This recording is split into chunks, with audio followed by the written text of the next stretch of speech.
আসলে প্রস্রাবের সমস্যা বলতে আমরা যেটা বুঝি সেটা হলো প্রত্যেক মানুষেরই কোনো না কোনো সময়ে প্রস্রাবের সমস্যা হয় এবং এই সমস্যা শিশু থেকে বয়স্ক সবারই হতে পারে, পুরুষ মহিলা সবারই হতে পারে।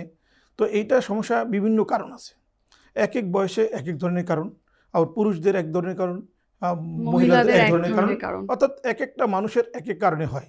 তারপরেও প্রত্যেকটা মানুষের প্রত্যেক কারণ তো আর বিশ্লেষণ করা যাবে না। তো কমন কিছু কারণ থাকে সেটা, এবং কমন কিছু সিমটম থাকে, সেটাই হয়তো আমরা এই সময়ের মধ্যে তুলে আনার চেষ্টা করব। তো আসলে কারণগুলো কি? কারণগুলো হচ্ছে, যদি আমরা একটা ভাগ করে নিই যে পুরুষদের কী কারণে হয়, মহিলাদের কী কারণে হয়, ছেলেদের কী কারণে হয়, মানে বয়স কম বয়সদের কী কারণে হয় এবং বেশি বয়স্কদের কী কারণে হয়, সেভাবে ভাগ করতে পারি। তো সব কথা হলো, মূল কথা আমাদের যেই সমস্যাগুলো, সে কী সমস্যা নিয়ে আসে? সমস্যা নিয়ে আমাদের আসতে পারে ঘন ঘন পেশাব করা, পেশাব ধরে রাখতে সমস্যা হতে পারে, পেশাব করতে গেলে পেশাব না হতে পারে, পেশাবে জ্বালা পড়া হতে পারে, রক্ত যেতে পারে, পুজ যেতে পারে, হ্যাঁ, পেশাব কম হতে পারে, আবার বেশি হতে পারে, এই বিভিন্ন পেশাবের সাথে ব্যথা থাকতে পারে, জ্বর থাকতে পারে, অনেক সমস্যা। তো এগুলোর কারণগুলো কি?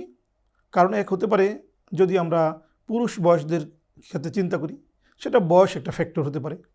তারপরে তার যে রোগবালাই অন্য অন্য, যেমন ডায়াবেটিস থাকলে হতে পারে, প্রেশারের কারণে হতে পারে, প্রেশার যদি কোনো ওষুধের কারণে হতে পারে।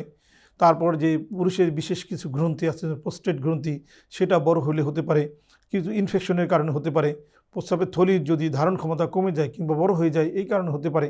ঠিক ফিমেলদের, আবার বয়স্ক ফিমেলদের কী কারণে হতে পারে? যদি তাদের জেনিটালে কোনো প্রলাপস থাকে, কোনো ইনফেকশন থাকে, কিংবা কোনো কারণে যদি প্রস্রাবের থলিটা বড় হয়ে যায় কিংবা ছোটো হয়ে যায়, কিংবা পারিপার্শ্বিক যদি কোনো রোগ বালাই থাকে, সেই কারণে হতে পারে। আর কমন যে কথাগুলো বললাম, যেমন প্রেশার থাকলে, ডায়াবেটিস থাকলে, ডায়াবেটিসের ওষুধ খেলে, হ্যাঁ, কিংবা অন্য কোনো মেডিকেশনের কারণে হতে পারে। আবার বাচ্চাদের কী কারণ হতে পারে? বাচ্চাদের হতে পারে যেমন জন্মগত কোনো সমস্যা থাকতে পারে, জন্মগত ত্রুটি থাকলে। যে সমস্যাগুলো কি? যদি তার প্রস্রাবের রাস্তাটা চিকন থাকতে পারে, প্রস্রাবের রাস্তা এক জায়গা না থেকে অন্য জায়গায় হতে পারে, হ্যাঁ, প্রস্রাবের রাস্তা ছোট হতে পারে, বড় হতে পারে, এবং বাচ্চাদের কিছু পরিবেশগত কারণ, যেমন এটা গরম পরিবেশে থাকতে পারে, শীত পরিবেশে থাকতে পারে, কিংবা বাচ্চারা পানির পরিমাণে বেশি খেতে পারে, কম খেতে, একটা একই ধরনের, এবং সাথে বাচ্চাদের কনস্টিপেশনের সমস্যা থাকলে এই কারণগুলো তো আসি। তারপরে কিছু আন্ডারলাইন কিছু কজও থাকতে পারে, রোগের কারণে হতে পারে বাচ্চাদের, যেমন কোনো অবস্ট্রাকটিভ কোনো রোগ থাকতে পারে, পোস্টেরিয়র বাল্ব থাকতে পারে, যেমন মিয়েটাল স্টেনোসিস হতে পারে, স্ট্রিকচার হতে পারে, ফাইমোসিস হতে পারে, হ্যাঁ, তারপরে প্রস্রাব দুইটা নালী থাকতে পারে, অর্থাৎ অনেক রোগ।